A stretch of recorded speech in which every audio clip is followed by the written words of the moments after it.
Hello Ray and welcome to Rauta Reviews. Today's Finnish band is not very old one. It's actually quite new band, only having a few mini releases under its belt. Now it's time for the debut album, so let's welcome Deep River Acolytes. And so here it is, the debut album, The Hour of Trial. Let's unbox this one and see what it holds inside. First and foremost, the CD, which is nothing special here. Let's take the booklet out, and as usual, let's see what there is underneath the CD tray. And again, the same image here, the eye and a triangle. Very typical in a way. The track list is here, as you can see. So what we could basically think of this art and design is that this is clearly some heavier metal, kind of extreme metal in a way, at least, I guess. But quite the contrary, this is not very heavy or very extreme in any sense. Deep River Acolytes have proven themselves to be kind of a heavy metal and rock and roll hybrid, and not entirely sure which way to go. That was the case with their demo. I first heard the band a few years ago, and unfortunately the band hasn't exactly changed or evolved since that time. Not that there would be anything wrong per se about, combining classic heavy metal with, kind of a heavy rock music or hard rock elements or anything like that.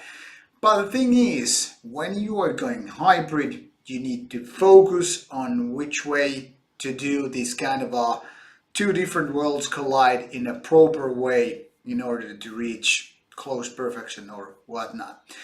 Now the thing is, basically these two are kind of subgenres which are like Married Made in Hell. Basically, theoretically speaking, it should be kind of a perfect match. Now, this would be the case, in a way, if this band would have decided to go kind of a one path at a time. But instead of doing that, now this band is kind of a split between different kind of ideas which are not in fact very well working together.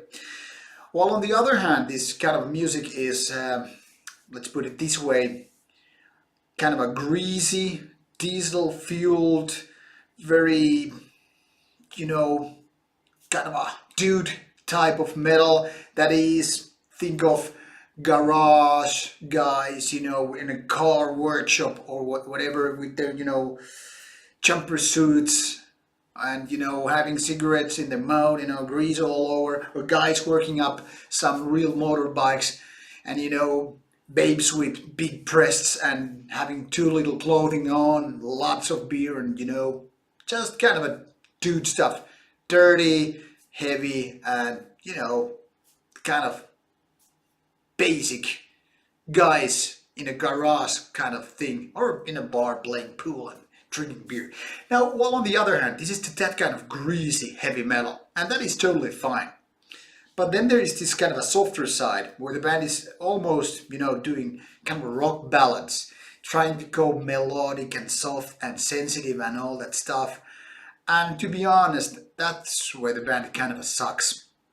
Not on a single riff level or maybe not even a single song level, but combining these two.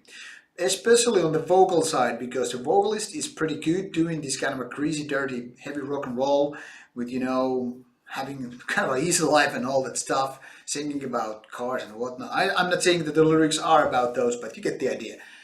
But when it tries to, kind of appeal to the kind of a softer side of a person or people in general, then it kind of fails because, first of all, those ballads are, or the ballad type of songs or ideas, they are not kind of, soft enough or sensitive enough or delicate enough to be like real rock and roll ballads when it goes actually, under your skin.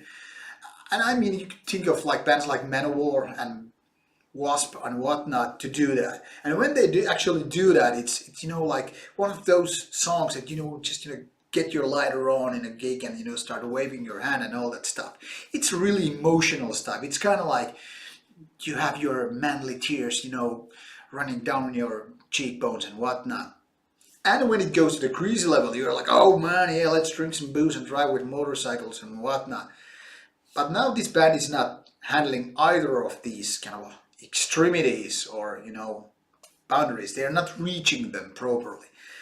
And one of the reasons is that this vocalist is not, in my opinion, totally capable of handling the sweet stuff, so to speak. So while he's good doing this kind of greasiness, that's the same doesn't work with the more melodic, more delicate parts of the album. And thing that really bothers me that there are no even near killer tracks. There are no riffs that actually make your mind blown, or chorus parts which just make you gonna go to a sing along. It's just like, okay, this is pretty mediocre, next one, and then your next one until the whole album has gone through. Give it a couple of spins more and you're like, so this is it. It kind of a bar kick warm up type of band, which just are easy to go with because the next band is gonna be hell of a lot better, and you have beer and you have friends. You can just like see a couple of songs and totally be fine with it. But on the level of actually releasing an album, in my opinion, this is way too kind of a demo version of what could have been. So yet again, I'm kind of repeating myself with these reviews, but yet again, this is one of those albums that would be kind of a decent demo, and it's not like they're totally bad, but really mediocre stuff. The stuff that it's kind of like impossible for me to hate or dislike, but it's equally impossible for me to actually like this album. So once again, one of those in-betweener bands, not good enough, not yet totally bad either. So too bad, but Deep River Acolytes, keep trying, keep practicing, keep training, and those people who are new to the band, well, go get your samples, but don't expect too much.